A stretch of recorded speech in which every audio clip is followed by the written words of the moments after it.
Bon, bah je crois que je suis bon pour l'entretien. Déstockage Games. Bon du coup David, je viens te voir parce que je pense que ma réplique a besoin d'un entretien. Parce que là, les dernières parties, je lui en ai vraiment mis plein la gueule. Et je sens que les performances sont plus trop là, donc je te les ramené. Hop.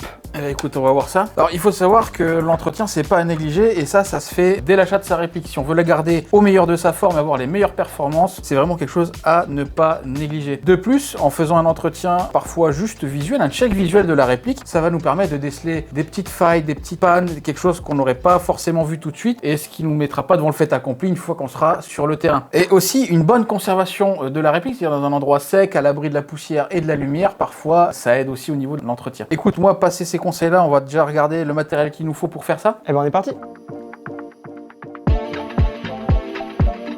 Alors, pour ce faire, on va avoir besoin soit d'une tige de débourrage, c'est présent dans presque toutes les boîtes, et puis s'il n'y en a pas, on peut toujours se fournir avec ce petit kit. Moi, personnellement, il me suit partout, j'arrive plus à m'en séparer. On va devoir se munir de tournevis de multiples formes et tailles, que ce soit du plat, du cruciforme, du format 6 pans, c'est vraiment utile. Un petit marteau et des goupilles, afin de pouvoir chasser les différentes goupilles qu'on va avoir sur la réplique. On va avoir besoin aussi pinceau et graisse pour pouvoir regraisser les engrenages une fois qu'on aura fini. Un dégraissant pour pouvoir nettoyer l'ancienne graisse et éventuellement les autres résidus qu'il pourrait y avoir dans les gearbox. On peut s'équiper aussi d'un pinceau, une brosse à dents et un chiffon sec afin de nettoyer le corps, les recoins, tout ça, ça passe partout et ça c'est mon trio gagnant. Pour finir, il faut compter environ 1h30 pour pouvoir faire tout ça. Et ben let's go. Ok Clem, donc là on va attaquer l'entretien régulier de ta réplique. C'est un entretien qui est effectué après chaque partie. Il ne nécessite aucun démontage de la réplique, ce qui le rend facile, accessible et rapide pour tout le monde. Donc comment il va se passer? Dans un premier temps, nous allons donc nous occuper du nettoyage du canon interne. On va ensuite nettoyer le corps de la réplique. Ensuite, nous allons faire un petit check visuel des différents éléments qui composent notre réplique afin de s'assurer qu'il ne manque aucune vis, aucune goupille et que ça risque pas de nous tomber en panne dans les mains. Nous allons ensuite nous occuper des accessoires de ta réplique, c'est-à-dire la batterie, le chargeur, le viseur et le silencieux, afin de s'assurer que ces derniers soient toujours fonctionnels et que tu puisses compter sur eux au moment crucial. Bon Clem, dans un premier temps, avant d'attaquer ce nettoyage, il va être important de remettre notre hop-up à zéro. Pourquoi on met notre hop-up à zéro? Eh bien, ça évite dans un premier temps de le déformer, qu'il s'affaisse ou qu'il se déchire pendant le nettoyage. Donc pour ce faire, rien de plus simple, on vient prendre notre petite molette qui est ici. Donc sur cette molette, en général, il y a une flèche qui va indiquer le sens d'orientation du hop-up, c'est-à-dire plus on va le tourner dans ce sens, plus le hop-up va venir appuyer et faire lever la bille. Nous, ce qu'on va faire, c'est donc le mettre à zéro, c'est-à-dire aller dans le sens contraire. Ici, je me permets juste de faire ça. Ici, il n'y a pas de flèche qui l'indique, mais je sais très bien que sur ce type de modèle de bloc hop-up, quand on le pousse dans ce sens-là, c'est-à-dire dans le sens horaire des aiguilles d'une montre, on va augmenter le hop-up. Nous, on va venir le pousser dans le sens inverse pour le faire descendre et le remettre à zéro. Il existe plusieurs systèmes de bloc hop-up? Il existe plusieurs systèmes. Ici, on a un bloc hop-up de type standard. Il va exister des types Rotary ou ProWin où c'est juste une molette qu'on va venir tourner vers le haut ou vers le bas dans ce sens-là. On va avoir des blocs hop-up de type AK où c'est une tigette à pousser d'avant en arrière. Enfin, il existe vraiment beaucoup de formes de types de bloc hop-up. Donc, bien se renseigner avant et bien regarder le sens d'appui du bloc hop-up. Également, regardez votre notice où souvent c'est renseigné. En général, c'est marqué le sens de rotation pour pouvoir augmenter le hop-up. Donc là, je viens de le remettre à zéro. Nous allons donc nous munir de notre tige de nettoyage de canon. Donc ici, avec le petit kit, hop, on va prendre la brosse douce. Alors, ce qu'on peut faire quand on arrive à cette étape-là, c'est regarder vraiment où vient le bloc hop-up. C'est-à-dire que ici, on a le puits de chargement qui se situe ici au bout. Et pour éviter d'aller trop loin et d'abîmer peut-être le nozzle ou quelque chose, ce qu'on peut faire, c'est ici, donc on va dévisser le silencieux afin de mieux se rendre compte. Mais c'est prendre sa tige de débourrage, venir la placer un tout petit peu avant la naissance du puits de chargement et mettre un bout de scotch afin de marquer l'endroit à ne pas dépasser lorsqu'on va enfoncer la tige de débourrage et nettoyer son canon. Et tu vois, je connaissais pas du tout comme astuce, c'est pas mal. Hein. Bah, ça évite pour ceux qui ont un peu peur de déchirer leur joint d'aller trop loin. Donc là, on va s'amuser à faire des mouvements de va-et-vient et on va tourner en même temps. On entend qu'il y avait besoin. Hein. Ça queen, ça queen. Donc là, on va aller vraiment jusqu'au bout. Une fois qu'on est enfoncé, on va venir regarder ici pour pas que ça dépasse de trop dans le puits de chargement, comme je t'expliquais. Alors attends, je mets un petit peu la tête devant, je suis désolé. On va y aller gentiment. Et dès qu'on sent que ça bute un peu trop, c'est qu'on arrive dans le bloc hop-up. Donc là, moi pour l'instant, je suis bon. Et là, hop, là, je sens qu'il y a quelque chose là. Donc là, j'irai pas plus loin qu'ici là. Ah, tu sens qu'il y a une résistance. On sent qu'il y a une résistance, donc on va pas plus loin. Donc tu vois, j'ai mis ma main pour délimiter. Moi ici, j'utilise pas de scotch pour aller plus vite, mais je mets mon doigt pour délimiter et pas aller plus loin. Donc hop, on nettoie, on ressort. Donc tu vois, ton canon il était quand même bien sale. On voit que le blanc est devenu tout gris. Il en avait bien besoin. D'ailleurs, tu sais que si tu ne nettoies pas ton canon régulièrement, régulièrement, ça peut te poser de gros problèmes en termes de trajectoire et de régularité de tir. Tes billes, elles vont faire un petit peu ce qu'elles veulent comme ça et tu n'auras pas des performances très bonnes. C'est peut-être pour ça sur la dernière partie, ouais, ça partait un peu dans tous les sens, hein, c'était pas ça. Voilà, un bon nettoyage canon, ça permet d'éviter ce genre de désagrément. On a donc nettoyé notre canon, on va donc maintenant s'attarder sur le corps afin de regarder qu'il ne manque aucune vis, que tout soit en place et que rien ne bouge. Et bah allons inspecter ça. Ok, donc là on va commencer par l'inspection générale de la réplique. On commence par l'arrière, donc la crosse. En général, on vérifie que la crosse elle soit bien en place et on voit que la tienne elle bouge un petit peu. Ah, il y a un peu de jeu, ouais. Donc moi c'est pas important, ce que je vais faire c'est que je vais te remettre un petit coup de tournevis pour la resserrer et ça sera bon. Donc on y accède ici, on enlève les câbles. Clem, tu m'expliques? Bah elle est prête pour la prochaine partie. Alors oui mais non, en fait on va la débrancher et on reviendra dessus juste après. D'accord. Donc on trouve ici dans le fond, hop, voilà. Là il n'y a plus de jeu. Hein. Là, ça bouge plus. Ce qu'on peut venir faire aussi, c'est vérifier les vis de la plaque moteur, parce que ces vis, parfois, elles ont tendance à vouloir faire la belle. Donc, on vérifie, on prend juste un petit tournevis. Pour moi, c'est en place, ça bouge pas, il n'y a pas de problème. On va venir vérifier le sélecteur qu'il n'ait pas trop de jeu. Ici, ça ne bouge pas, ça non plus. La goupille centrale, toujours présente, parfait. Ici, il n'y a pas de souci. Là, il n'y a pas de souci. Le garde-main, il ne bouge pas. Ici, on ne bouge pas. Donc là, on avait le silencieux. On est bon. On peut en profiter pour mettre un petit coup, si on a de la poussière ou autre, de pinceau ou de brosse à dents dans les interstices pour enlever toute la terre et autres joyeusetés qui peuvent s'y coller. C'est vrai qu'avec comment j'ai rampé dans les buissons, etc., c'est un peu encrassé au niveau du corps. Mais ça, c'est pas trop grave. À la limite, après, ce qu'on peut faire, c'est un petit coup de chiffon aussi pour nettoyer vraiment s'il y a besoin. Et voilà. Et ce qu'on peut faire, donc comme ici, on dispose d'un corps métal, c'est vérifier surtout le bon état de la visserie parce que la visserie, elle a tendance à rouiller. Si ça rouille, on peut tout de suite aller dans un petit magasin de bricolage, trouver des vis adéquates, ça c'est pas un problème. Et ici, on voit que, bon, malgré les mauvais traitements que tu lui as infligés, les vis sont à peu près correctes. Donc non, moi, pour ça, on est pas mal. Ok, donc là, on vient de finir l'inspection générale. On s'est occupé de la batterie qu'on a retirée, mais on peut aussi inspecter les câbles de ce côté-là parce que souvent, ces câbles, ça s'abîme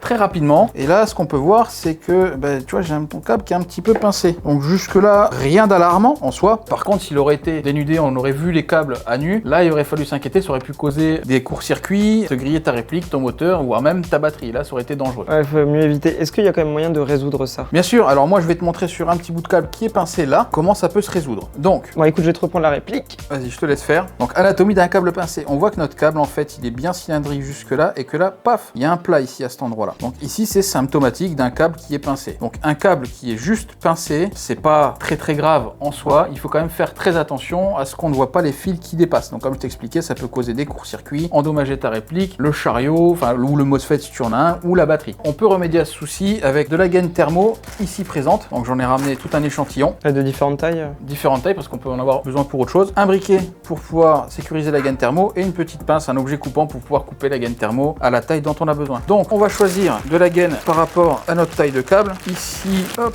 bon, j'ai pas de noir mais j'ai du rouge, ça fera aussi l'affaire. Ici, c'est vraiment dans un but de protection uniquement. Donc, on prend notre gaine thermo, on vient checker, bien sûr que ça rentre pour être sûr. On regarde à peu près la section dont on aura besoin. Donc ici, on prend un petit peu avant et un petit peu après. Je pense que à cet endroit-là, on devrait être pas mal. Donc, la partie qu'on va garder, c'est cette dernière. On vient insérer tout simplement la gaine thermo rétractable dans le câble. On s'assure qu'on soit bien au milieu. Un petit briquet, on vient la brûler et comme son nom l'a dit, gaine thermo rétractable avec le chauffage. Elle va venir serrer le câble et sécuriser l'emplacement et protéger contre tout autre défaut électrique. Ouais, c'est immédiat. Hein.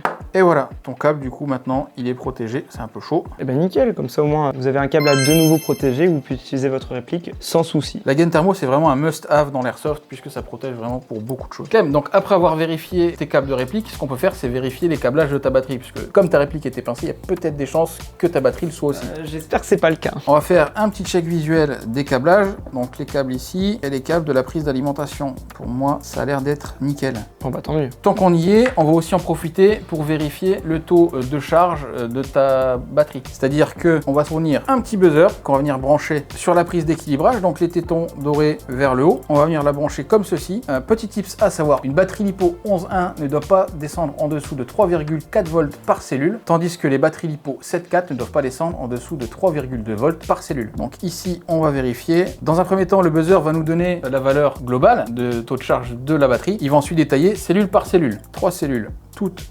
12,4. La première, 4,15. La deuxième, 4,12. La troisième, 4,13. Et bah Clem, par contre, je te félicite. Ta batterie est très bien entretenue et très bien équilibrée. Par contre, là où je te félicite le moins, c'est le fait de la laisser brancher.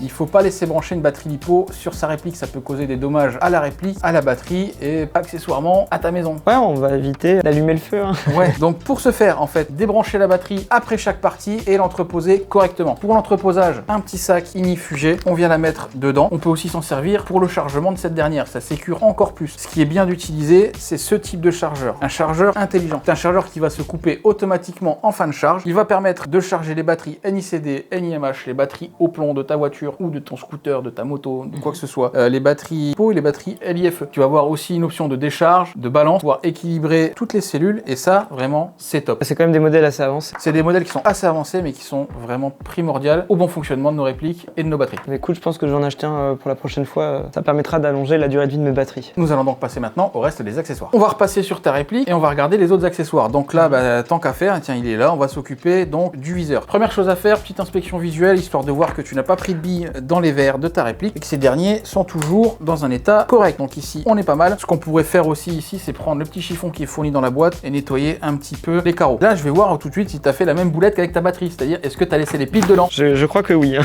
Et oui, il y a encore les... C'est un win. Non, c'est une lose, Clem. C'est une grosse lose. Pourquoi? Parce que les piles, en fait, si tu les laisses dans ton viseur, les piles vont se décharger. Là, tu as des risques que tes piles coulent. C'est-à-dire que le liquide à l'intérieur, les piles au lithium, là, ça coule dans ton viseur, ça endommage tes connectiques, le viseur aussi. Hein. Là, t'es bon pour en racheter un. Et puis, vu le prix que ça coûte, ça serait dommage quand même. Ouais, on va éviter, ce serait mieux. Hein. Donc, chaque fin de partie, on enlève les piles. Donc voilà, on note. Vérifiez lorsque vous finissez de jouer avec votre réplique, de checker qu'il n'y ait plus de batterie dans votre réplique, également qu'il n'y ait plus de piles pour être opérationnel la prochaine fois et pas être pris au dépourvu lorsque votre viseur ne s'allumera pas. Aucune source électrique. Ce qu'on va faire maintenant, donc, c'est s'occuper du silencieux que j'avais retiré tout à l'heure parce que ça m'a gêné un petit peu. Checker l'intérieur et vérifier qu'il soit pas trop sale. Donc, sur certains, on peut se permettre d'ouvrir, sur d'autres, ça va être vraiment juste une inspection visuelle. Nous ici, il s'ouvre donc on en profite. Bah écoute, pour moi c'est ultra propre, il n'y a pas de souci de ce côté-là. On va aussi en profiter pour checker l'état des pas de vis, voir que ces derniers ne soient pas abîmés. Et ici, on voit quand même qu'ils sont assez propres. Là, on est bon. Maintenant, le chargeur. Ah, bah je vais te le repasser. Tada! Donc, les chargeurs. Les chargeurs, Clément. Chaque fin de partie, qu'est-ce qu'on fait avec le chargeur? On l'enlève de la réplique. On l'enlève de la réplique, mais surtout, on enlève les billes. Ouais, bah c'est comme avec la batterie. D'ailleurs, pourquoi sur les chargeurs? Parce que là, il n'y a pas de courant électrique. Eh ben, il n'y a peut-être pas de courant électrique, mais tu as ce qu'on appelle un ressort. Si tu laisses ce ressort sous tension, ce qui va se passer, c'est que ton chargeur, au bout d'un moment, ben, il remontera plus les billes. Et j'ai un bon exemple, là, j'ai ramené un de mes chargeurs d'ACA que j'ai laissé quelques semaines avec des billes à l'intérieur. Regarde les dégâts que ça a fait. Là, voilà mon chargeur. Donc toi, encore, ça va, il est neuf. Eh ben, il est avec le ressort, détendu, on le voit, il est là. Et du coup, le fait que les billes ne remontent plus correctement, qu'est-ce que ça va provoquer? Eh ben, ça provoque des misfeeds. C'est-à-dire que tu vas arriver sur le terrain, tu vas peut-être pouvoir tirer les 4-5 premières billes qui vont rester, et puis au bout d'un moment, tu vas tirer. Tu auras toujours des billes dans ton chargeur, mais le ressort ne les poussera plus jusqu'au chambre pop. Ouais, ça serait bien quand même que notre réplique reste fonctionnelle. Donc c'est pour ça, enlever le chargeur de la réplique et enlever les billes à l'intérieur. Ok, bon bah je note ça pour la prochaine fois, ça fait quand même beaucoup de choses à retenir, mais ça reste important pour que ta réplique tienne dans le temps, et surtout bah, pas l'abîmer inutilement alors que c'est pas nécessaire. Effectivement. Nous en avons donc fini avec l'entretien régulier.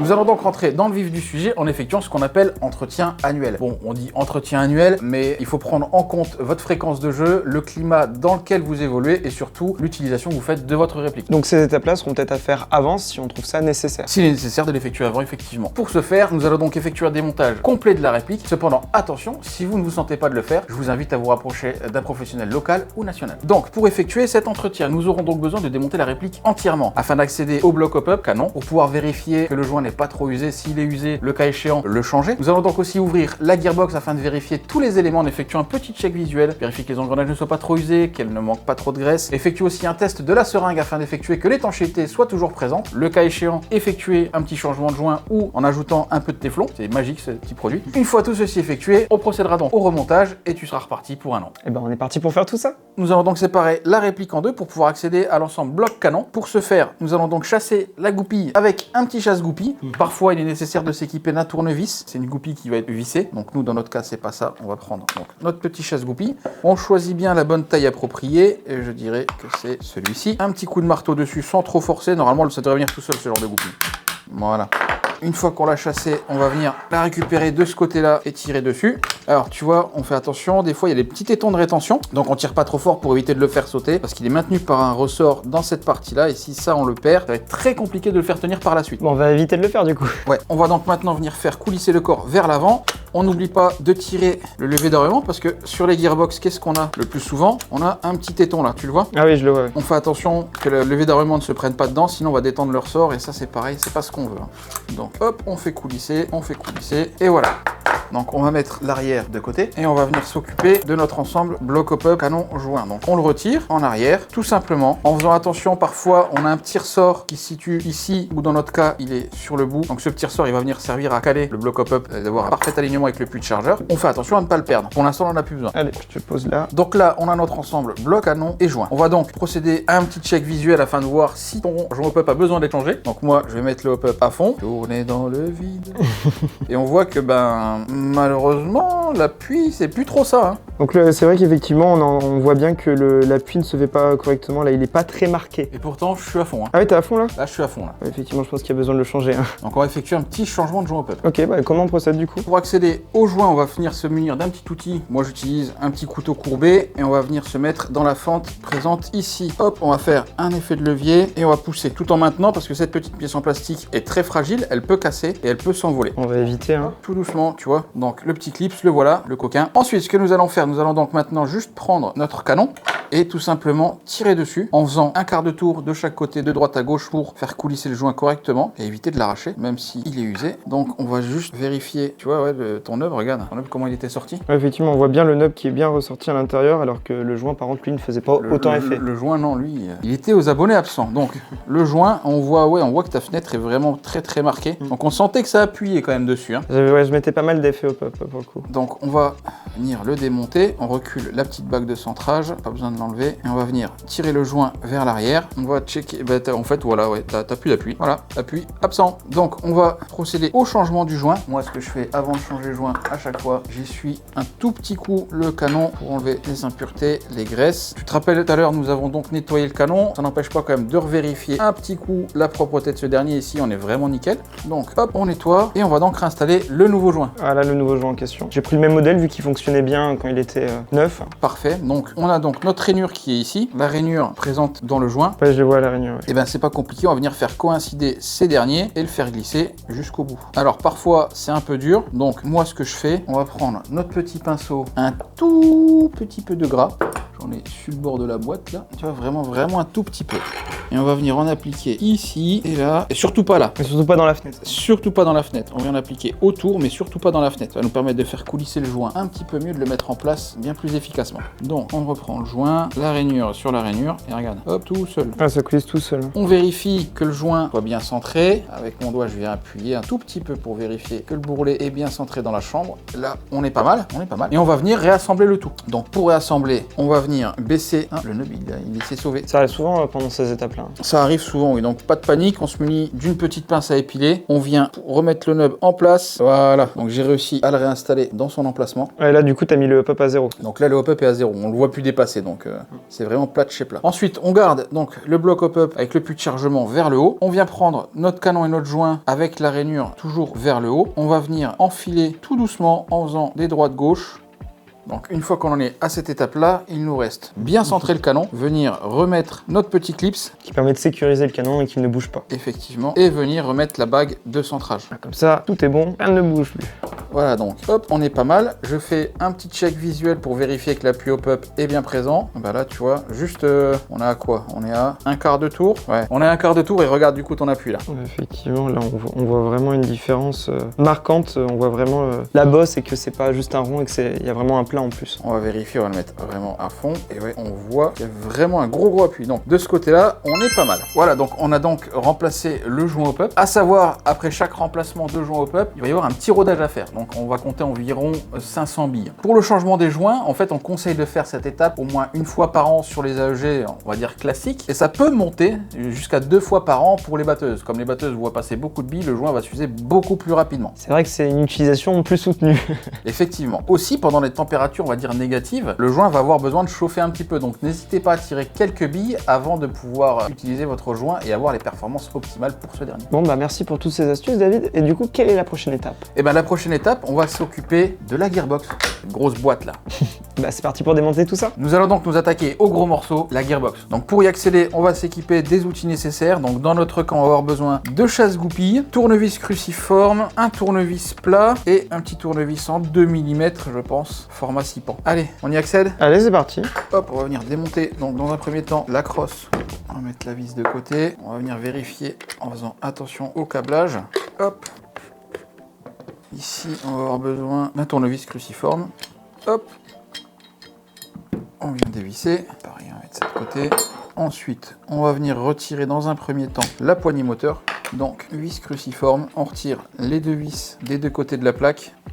On fait attention parce que tu as le moteur, tu vois, qui a tendance à vouloir sauter, à vouloir popper. Donc on maintient quand même un petit appui pour éviter que la plaque vole, les vis volent et qu'on ne les retrouve plus jamais. C'est pour ça qu'encore une fois, c'est important d'avoir un espace de travail rangé et propre. Exactement. On va venir toujours avec la petite pince faire un mouvement de levier sur le moteur en faisant attention à pas lever comme ça parce qu'on a ici donc les ressorts qui maintiennent les câbles et les charbons. Si on bousille ce ressort, potentiellement on bousille le moteur. Ouais, ce serait bien d'éviter. Effectivement. On est là pour entretenir, pas pour casser. On vient lever tout doucement. Ce qu'on peut faire aussi, tant qu'on est là et qu'on a le moteur dans la main, c'est effectuer un petit check visuel de la tête de moteur. Si cette dernière n'est pas usée, si le moteur n'a pas besoin d'être changé. Donc à première vue, la tête n'est pas trop usée. On peut venir aussi checker les charbons. Donc les charbons, ce sont ces petites pièces ici à l'intérieur. Ça se change très facilement. On retire le ressort ici. On vient enlever le petit fil de cuivre. On tire le ressort vers le haut pour libérer le charbon. On le prend, on le change. Ça se trouve facilement, boutique de modélisme et tout ça. Et ces petits charbons, en fait, il faut vérifier qu'ils soient pas trop usés. Donc c'est une pièce consommable. C'est une pièce consommable. Et tu sais à peu près la fréquence à laquelle il faut les changer? Eh bien, ça dépend de la fréquence d'utilisation de la réplique et la fréquence de tir, surtout. Comment on tire? Si on tire très soutenu, il va falloir les changer plus souvent que si on tire moins soutenu. Donc là, les tiens, on voit qu'ils sont encore nickel. On va les remettre. Donc pour les remettre, on les enfile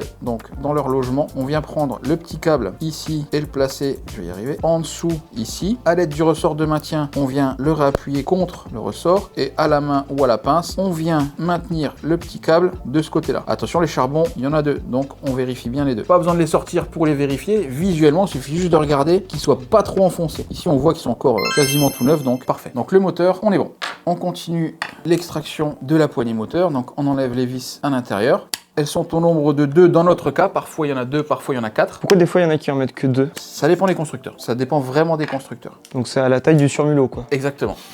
Donc tu vois, ici, 2 vis. On a bien les 4 trous, ici et là. Ouais. Mais ici, dans notre cas, il n'y a que 2 vis. Donc voilà. Donc on va la mettre de côté en laissant les vis à l'intérieur. On va donc s'occuper maintenant de tous les petits éléments qui retiennent la gearbox. Donc on va s'équiper de chasse-goupilles. Ici, le tout petit, donc en général il y a un sens. Comment on le voit, le sens? On regarde en général les extrémités. Sur les goupilles il y a des stries, là où il y aura les stries ce sera le côté le plus épais, c'est le côté qui va tenir. Donc on retire toujours le côté avec les stries en premier. Ici on voit que c'est plus ou moins plat. Donc c'est ce côté-là qu'il faut taper. C'est ce côté-là qu'il faut taper, puisque les stries on le voit bien qu'elles sont ici. C'est bon à savoir pour éviter du coup encore une fois d'abîmer sa gearbox. Si on le tape dans le mauvais sens et qu'on fait passer les stries de l'autre côté, ben en fait on va élargir le passage et du coup la goupille elle tiendra plus jamais. Ouais, elle sera lâche. C'est ça, donc on vient hop, 2-3 petits coups ça suffit et on voit bien que tu avais raison. on voit bien que les stries sont présentes. Donc hop, tu vois comment que ça va tout seul là? Ouais, ça coulisse ça. Donc on va la mettre ici pour pas la perdre. C'est bien le genre de tapis où tu peux directement mettre toutes tes vis et tout dessus. C'est vraiment super pratique. On va venir retirer la petite goupille qui se situe ici aussi. On voit que le bolt catch, qui est un bolt catch actif sur ta réplique, est maintenu par une petite goupille. Donc même système,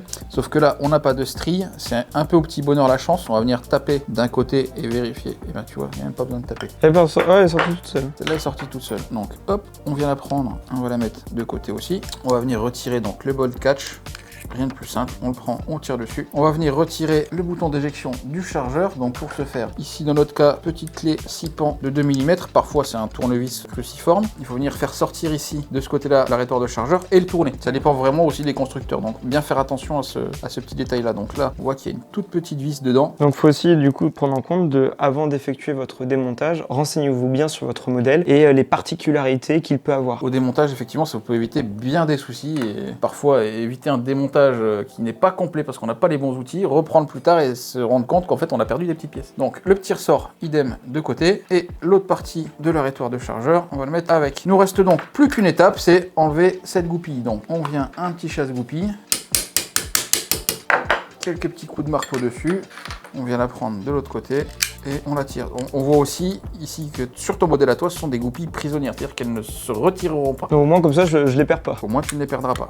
Pour enlever la gearbox, donc, moi ce que je conseille, bon, c'est de passer entre le safe et le semi afin de pouvoir mettre le selector plate un peu plus en avant, venir basculer l'arrière et tout simplement tirer. On sort la gearbox du corps de la réplique. Le corps pour l'instant, on n'en a plus besoin, on va le mettre de côté. Nous voilà donc avec la gearbox en main. Donc cette gearbox, comme tu le vois, c'est une gearbox V2. Je vois de ton côté que tu n'as pas de ressort, enfin de guide ressort QD, donc QD Quick Detach. Ça se permet en fait d'enlever le ressort plus rapidement et d'enlever la tension présente dans la gearbox. Tu ne disposes pas de cette option là. C'est bien embêtant parce qu'on voit que ton piston est engagé. Ah, donc c'est qu'il est sous tension. C'est qu'il est sous tension. C'est-à-dire que là, si je m'amuse à ouvrir la gearbox, on a de fortes chances que tout s'envole dans la pièce. Pour éviter ça, si on se rend compte que le piston est engagé, on va venir à l'intérieur de la gearbox en passant par le trou présent là où vient le moteur. Un petit outil recourbé. Sur certaines gearbox, en fait, tu vas voir l'ouverture ici pour pouvoir accéder à ton anti-retour. Ici, nous, on n'en a pas. Donc, on vient avec la petite pince. On va venir essayer de la caler sous l'anti-retour et on vient lever. Pas y aller. Alors, attends. Il faut que je l'enfile de ce côté-là. C'est un micmac pas possible. Voilà, on est sûr d'avoir bien levé l'anti-retour. Donc là, du coup, le ressort est détendu. Il n'y aura plus de risque, du coup, que la gearbox saute à l'ouverture. Il y a toujours un risque, mais il est moins présent. Ouais, il est minime.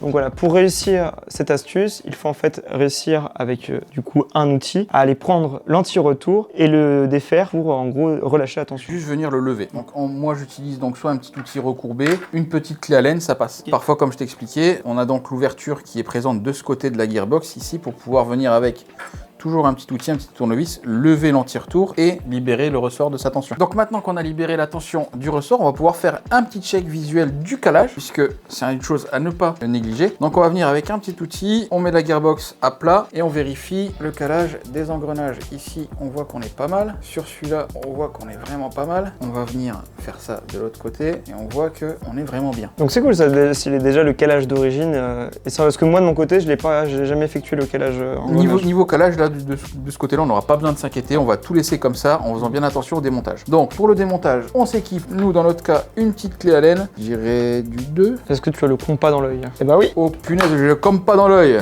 Pour le démontage, on va donc procéder comme ça, on va venir dans le sens horaire pour démonter toutes les vis et être sûr de ne pas se tromper lors du remontage. Ouais, c'est important encore une fois d'être organisé pour éviter des soucis au moment du remontage. Mince, où ça va telle pièce Parfois, même si les vis peuvent paraître de la même taille, il se peut que celle-ci diffère légèrement de celle-ci, qui diffère légèrement de celle-ci. Donc là, il est important de ne pas se tromper. Et c'est pareil, on va les ranger dans l'ordre de démontage. En général, ces 4 vis-là sont toujours de la même taille. Et de la dernière... Là, ça n'a pas sauté.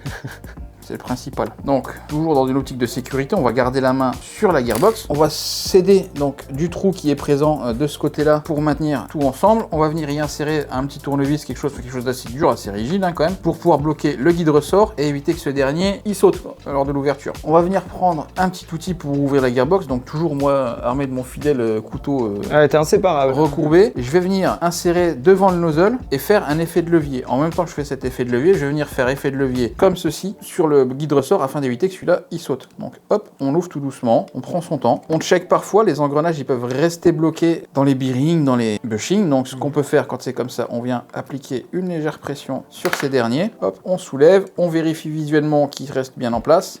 On vient prendre la coque de gearbox et on la dépose. C'est pas fini. On vient maintenir avec son doigt ici le guide ressort. On retire donc notre tournevis et on vient retirer notre guide ressort et notre ressort. On va les mettre de côté. Pour l'instant, on n'en a pas besoin. Tadam! Nous avons donc accédé à l'intérieur de notre gearbox. Je crois sincèrement que c'est la première fois qu'on réalise un airsoft tuto sans que la gearbox explose à l'ouverture, vraiment.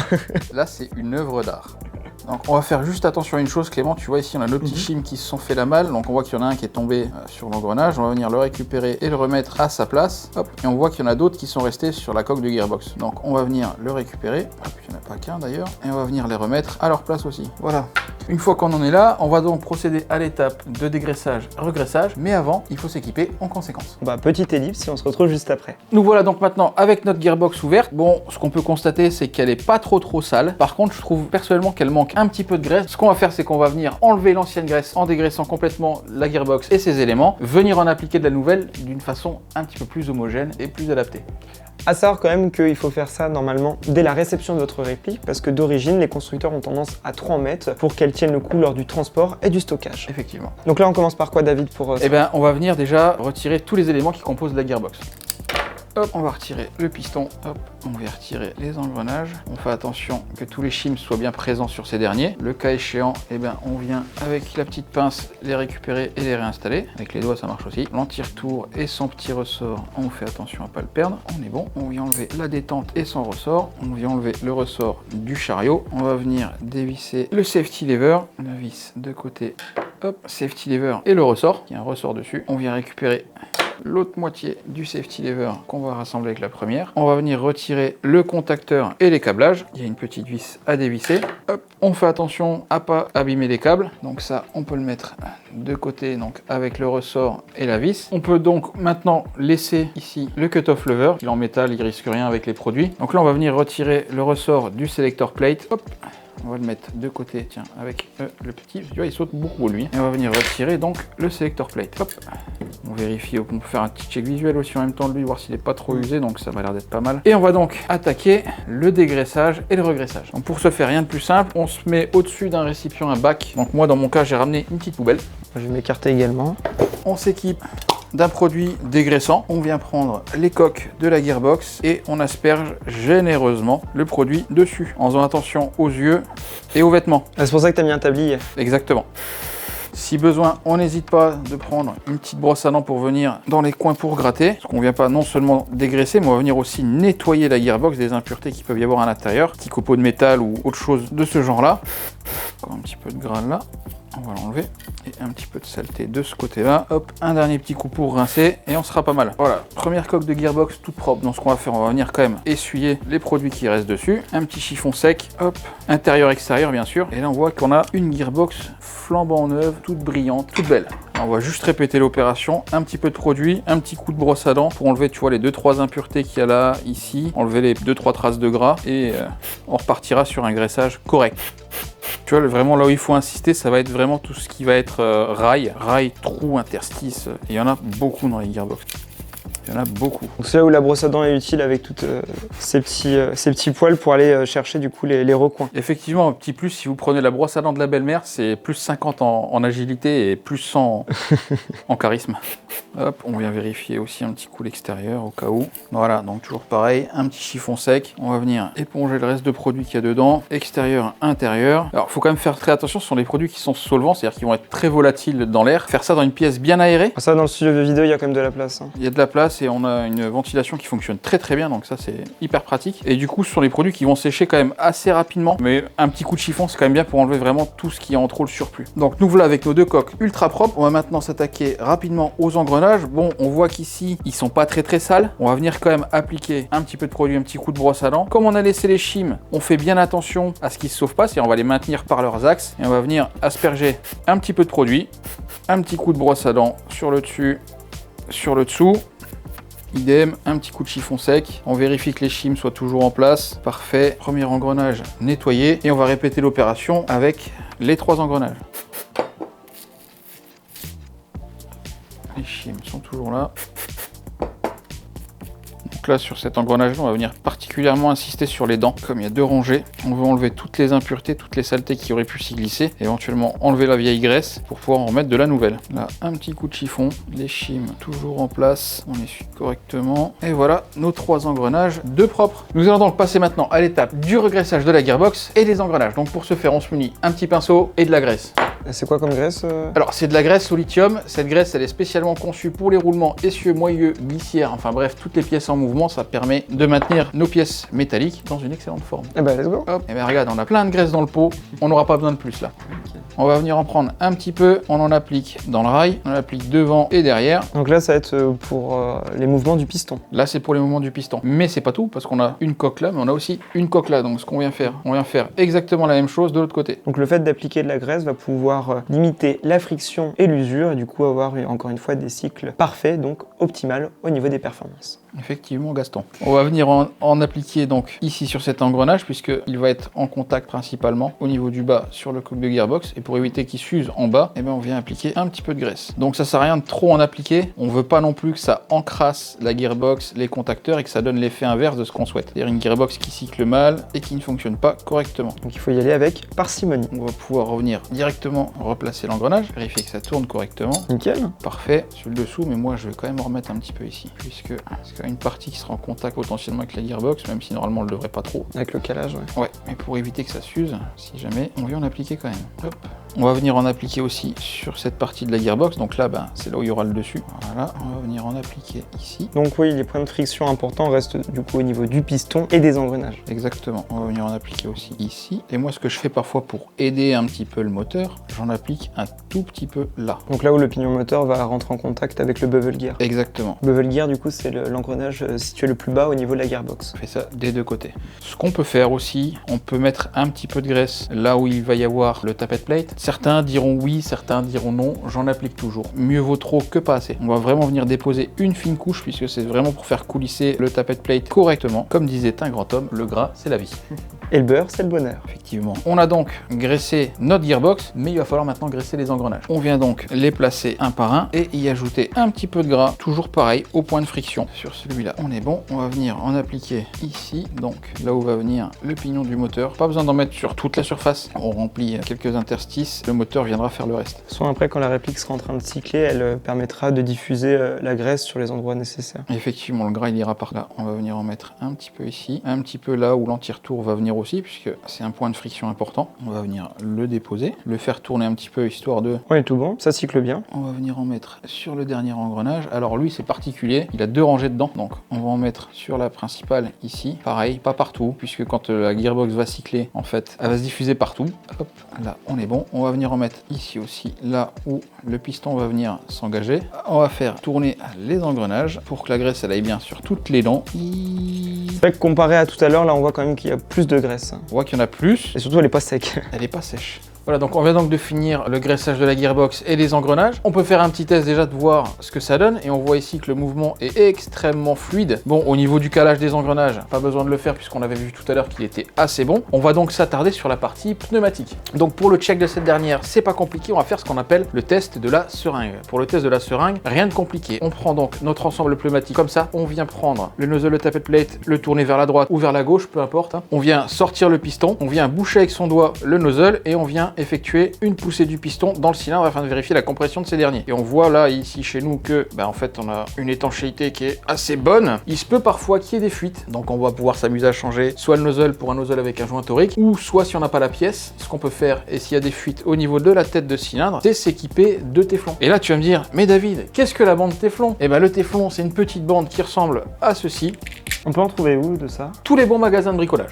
C'est utilisé dans la plomberie, dans la pneumatique, dans beaucoup de choses. Donc on peut s'équiper d'une bande de téflon. On va pour ce faire l'installer sur la tête de cylindre. Donc il suffit juste de tirer la tête de cylindre du cylindre. On vient prendre un petit peu de téflon et on vient l'appliquer là où il y a le joint au niveau de la tête de cylindre. Et on fait un tour, deux tours, ça selon l'importance de la fuite. Bon, moi ici je vais juste faire un tour et demi, ça sera bien largement suffisant. Pour le couper, soit on tire dessus, soit on utilise un petit cutter, un petit couteau, quelque chose qui coupe. On vient lisser l'endroit où on a coupé afin que ça se passe enlever. On vient réinsérer la tête de cylindre en effectuant un mouvement rotatif du cylindre dans le sens où on a posé la bande téflon. Alors là, comme tu peux le voir, la bande téflon ici, elle dépasse un petit peu. En soi, c'est pas grave. Il faut juste pas qu'elle bouche les trous ici pour qu'on puisse la remettre dans la gearbox correctement. Ensuite, on vient et on reprend le même schéma pour réeffectuer encore un test de la seringue. Et nous, dans cette façon, c'était déjà étanche, mais là, on voit que ça l'est vraiment encore. Donc, on peut le laisser et on va passer à l'étape du remontage de la gearbox. Et on est parti. Pour remonter la gearbox, donc on va donc enlever les engrenages parce qu'il faut remettre notre contacteur et nos câbles, et pour ça on a besoin d'avoir le champ libre. Donc on va venir replacer notre contacteur avec la fameuse vis, hop, tournevis, petite pince. On vient replacer alors le câblage, le plus grand câble rouge toujours en dessous, le plus petit au-dessus. Parce que là tu as le câblage pour la batterie et celui pour le moteur. Celui-là pour le moteur. Donc la batterie comme il va derrière, et on le fait passer en premier puisqu'il nous mangera pas beaucoup de place. Et le deuxième on le fait passer en deuxième. Petite astuce, des fois on voit que les câbles sont un peu gros, donc moi ce que je fais ici en général, je laisse le câble là, ici, le noir, je le fais ressortir, j'enlève le rouge et j'effectue une torsion des deux. De manière à ce que le rouge passe au-dessus du noir et que le noir repasse au-dessus du rouge pour qu'on puisse ici avoir, tu vois, moins d'épaisseur. Ok. Une fois qu'on a fait ça, on va venir replacer l'anti-retour. C'est souvent la pièce qui est embêtante au moment de la fermeture de la gearbox. Effectivement, ouais. Donc l'anti-retour, on vient replacer le bevel et le sector gear. Hop, on vérifie toujours que ça tourne. Ici, pas de problème. Et comme notre gearbox est une très bonne gearbox V2, l'anti-retour ne saute pas. Donc on vient replacer la détente. Hop, et comme c'est une bonne détente, eh ben elle saute pas non plus. Et on vient replacer en dernier notre ensemble pneumatique. Enfin dernier, avant-dernier, parce qu'il nous reste quand même après le plus gros, le ressort et le guide ressort. Alors là, parfois, ça va demander un petit peu d'ajustement comme on a touché. Là, on fait en sorte à ce que le piston soit désengagé de la dernière dent. On dit bien de la dernière dent, pas de la première, la dernière vraiment. On vient repousser le piston et on fait en sorte à ce que, donc en général, le delayer, il soit dans une position horizontale à 90 degrés. Ça permet de mieux pouvoir refermer la gearbox quand tu auras la tension ici sur le tappet plate, tu vas voir. Et du coup, cette pièce, elle consiste en quoi exactement, David? Le delayer, en fait, il sert à augmenter le temps d'ouverture du nozzle afin de permettre au billes d'être chambré plus rapidement dans le bloc open. Ok, donc en fait, le delayer va prendre avec lui le tappet plate qui va faire reculer le nozzle et permet du coup à la bille de remonter, de chambrer la prochaine. Effectivement, mais ça, on l'avait déjà vu dans les AEG. Donc si vous voulez plus de renseignements sur l'ensemble des pièces qui composent une gearbox, n'hésitez pas à aller regarder notre vidéo Upgrade d'un AEG. On a placé ça, il va nous manquer les dernières petites pièces, le safety lever, donc là, hop, Ouais, c'est la partie qui va en dessous. c'est ça. Alors le petit ressort, on va le mettre comme ça, le safety lever dans le ressort. Alors ce petit ressort, parfois, il peut être embêtant. Donc moi, comment que je procède? Je viens d'abord prendre le ressort dans le safety lever, ensuite je vais venir mettre le safety lever en place. Donc là, on voit que le ressort, lui, par contre, il n'est pas en place. Moi, le ressort, je le mets que en dernier, parce qu'il y a du coup cette petite partie à venir mettre dans la gearbox et celle-ci qui va venir retenir le safety lever. On s'assure que le ressort soit bien descendu en bas, hop. Une fois que ça c'est fait, on vient prendre donc la petite vis. Combien tes tournevis aimantés pour ça hein? Ouais, c'est vachement pratique, hein, les tournevis aimantés. C'est le meilleur ami du bricoleur. On vient placer le safety lever et le maintenir avec la vis. On va venir mettre le selector plate pour ce faire. On vient refermer la gearbox pour sécuriser les emplacements avant de replacer le selector plate et le petit ressort. Donc hop, donc les selector plates sont assez élastiques, ça permet de les remettre assez facilement. On vient avec la petite pince replacer donc le ressort qui va venir se prendre ici dans le cut-off et se poser contre le selector plate. C'était mon objectif ça. Oops, I did it again. J'ai l'impression de déjà vu aller chercher des pièces que tu fais sauter. Merci. Donc on va replacer le ressort, on vérifie que ça marche bien. Donc on remet la gearbox à plat. Là on va juste hop. On vient replacer le ressort et le spring guide, toujours à l'aide de notre petit tournevis magique. On va aussi en profiter pour vérifier le sens du ressort, parce qu'on l'a démonté et on ne sait pas s'il était mis dans le bon sens ou pas avant. C'est vrai. Donc on vérifie bien le sens du ressort. Pour ce faire, rien de plus simple, la partie avec les spires les plus resserrées, toujours vers l'arrière. Si le ressort n'est pas linéaire, parce qu'auquel cas, s'il est linéaire, vous pouvez le mettre dans n'importe quel sens, ça fonctionnera. Là, on appuie, on vient caler les petites dents dedans. Avec notre tournevis en appui contre le guide ressort et le piston, on s'équipe de la seconde partie de la gearbox. On la place au-dessus et si tout se passe bien, tada, on a notre gearbox fermée. Avant de mettre les vis, il nous manque une toute petite étape, c'est une étape de sûreté. On vient serrer très fort la gearbox avec sa main. On prend un petit outil qui va pouvoir rentrer dans le nozzle et on va venir appuyer contre le piston et regarder que ce dernier coulisse bien dans les rails, qu'il soit bien dans les rails. Donc ici, nous, c'est le cas. On voit bien le piston dans ses rails. Il n'y a aucun blocage. Et surtout qu'il cycle correctement, il n'a pas de retenue, on sent pas que ça grippe. Exactement. On vient aussi checker en même temps le tappet plate et on voit là que ça glisse beaucoup mieux que tout à l'heure avec la graisse qu'on a mis. On est donc prêt au revissage de la gearbox. Et là, on refait le même chemin que tout à l'heure. On peut placer toutes les vis d'un coup. C'est là où c'était important du coup de bien définir l'ordre au préalable lors du démontage. Hop, les deux dernières. Allez, donc on s'équipe de notre petite clé Allen. Bon, allez, on a vissé donc notre coque de gearbox. Donc là on l'a sécurisé, on a refermé l'ensemble, ça ne bougera plus. C'est ça. Et surtout, je trouve que ça s'est bien passé. C'était très rapide. Ouais, comparé à d'autres fois entre, comme tu disais, soit le tappet plate qui va se décaler, l'anti-retour, là tout a fonctionné comme sur des roulés. Non, là c'est des très bonnes gearbox, c'est des gearbox qui sont présentes sur les EH04 là. C'est assez costaud, ça marche super bien. Bon bah comme quoi j'ai acheté un bon modèle. On va remonter la réplique au complet, on réinsère la gearbox dans le corps, on va remettre poignée moteur, crosse, et tu seras prêt à repartir pour de nouvelles aventures. Bah j'ai hâte de voir ça. Donc hop, ici, la petite goupille de maintien. Quand on remonte une gearbox V2 dans un corps, il se peut parfois qu'on rencontre des petits souci d'alignement entre la gearbox et la poignée moteur. La poignée moteur, on la met toujours en dernier sur un lower. On va d'abord mettre cette goupille, ensuite dans notre cas, on va venir mettre le bolt catch, effectivement. Seulement en dernier, on viendra mettre la poignée moteur afin de vérifier le bon alignement de tout ça. Parfait. On va venir réinstaller la poignée moteur. On ne serre pas à fond tout de suite, hein. Je vais d'abord venir voir que tout est bien en place.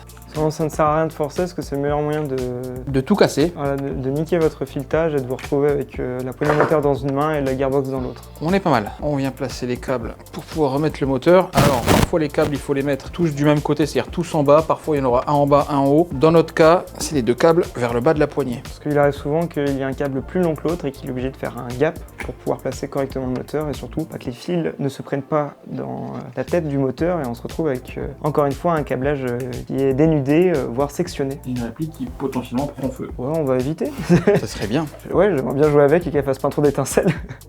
Il faut qu'elle fasse des étincelles par ses performances. Ouais, pas par le reste. Non, ça va au bout du canon, pas au niveau de la poignée moteur. Donc là, hop, on revisse ici. Voilà, donc là, on vient de finir le remontage de la gearbox. On vérifie tous les éléments mobiles soient mobiles. Et ce qu'on peut faire pour être sûr que notre montage est propre et fonctionne correctement, on va pouvoir mettre une batterie et faire un premier test de fonctionnement. Et ben allons-y. Hop, on récupère ta batterie de tout à l'heure. Donc on va se mettre en safe, on voit bien que ça marche pas. En semi, on voit que ça ne marche pas parce que j'ai mis en position exprès. Donc on va venir mettre un petit coup de full auto. Un petit coup de semi. On voit que la synchronisation du piston, elle se fait parfaitement puisque le piston revient toujours en place au même endroit. Moi je dirais que c'est un sans faute. Et ben nickel. Maintenant, on va tout remonter. On va s'occuper de la crosse avec son tube de crosse. On va venir serrer, pas trop fort non plus, puisque ça vient se prendre dans le guide-ressort et on ne veut pas éclater le pas de vis du guide-ressort. On serre juste ce qu'il faut. On vient replacer le câblage dans la crosse. Ok, on réinsère le tout dedans. On fait attention à ne pas pincer les câbles, donc on les maintient bien droits. Ça bloque un petit peu, je vais venir enlever le cache de ce côté-là. Ça sera moins embêtant pour nous. On fait attention à la tâche centre parce qu'il va partir. Tac. On va faire attention à ce que les câbles ne soient pas passés, ils ne le sont pas. Hop, on va les remettre dans le compartiment de la crosse. On va venir replacer le cache par-dessus, la tâche sangle qu'on avait enlevée, plus la vis. On vient la serrer. Donc, comme c'est à la tâche sangle, on peut forcer un tout petit peu. On va venir serrer la dernière vis. Là, on est pas mal. On vérifie le serrage de la crosse, ça bouge pas. Clément, je vais te demander de bien vouloir me passer le upper de ta réplique. Bien sûr. Et voici pour le upper. Impeccable, donc hop, on va venir replacer la fausse trappe d'éjection correctement. Hop, on vient replacer le canon, la chambre au pop et le joint. Le ressort est toujours présent, on est pas mal. On vient remettre le haut et le bas ensemble. Donc sur ton modèle, comme tu as une réplique avec un bolt catch actif, il est parfois un petit peu compliqué de remettre l'ensemble de la fausse culasse, du bloc hop-up et de bien aligner tout ça. Donc sur ce modèle précisément, moi voilà comment j'opère. Je fais d'abord glisser le bloc hop-up vers l'arrière et on voit effectivement, tu vois que ça a encore bougé, ça a sauté. Donc avec le doigt là, je viens repousser en bas. Avec le pouce, je viens maintenir, en fait je vais faire une pince. Je viens ici tirer le levier d'enroulement pour passer le petit téton. Une fois que je suis là, je peux lâcher et on a juste à appuyer sur la goupille et là, une pression du doigt, on est refermé. On vérifie bien que le bolt catch fonctionne. Donc ici, il maintient bien en appuyant sur ce dernier, il est bien libéré. On refait une ou deux fois l'essai, on vient refermer la trappe, vérifier qu'elle s'ouvre bien et on revérifie une dernière fois que le bolt catch fonctionne correctement. On referme la trappe pour éviter les poussières et autres qui viennent s'infiltrer à l'intérieur. Surtout après avoir passé l'entretien et l'avoir nettoyé exprès pour. Effectivement. Et voilà Clément, ta réplique sort d'entretien, t'es reparti pour tout déchirer sur le terrain, prends-en soin. Et ben merci beaucoup David, surtout pour toutes ces petites astuces, pour faire l'opération moi-même de chez moi et surtout pouvoir améliorer sa durée de vie et surtout avoir toujours des performances optimales. Si vous souhaitez en savoir plus, surtout sur les autres modes de propulsion, vous inquiétez pas, il y a une série de vidéos qui est sortie où on a fait les AEG, les GBB, les GBBR ainsi que les BOL. Merci en tout cas d'être toujours de plus en plus nombreux à suivre nos aventures. Si cette vidéo vous a plu, n'hésitez pas à la liker. On se retrouve très bientôt pour de nouvelles vidéos. Alors pensez bien à vous abonner pour être au courant des prochaines sorties. Sur ce, bonne continuation à tous et restez connectés avec la Team DG. Déstockage Games. Bon bah, je crois que je suis bon pour refaire l'entretien.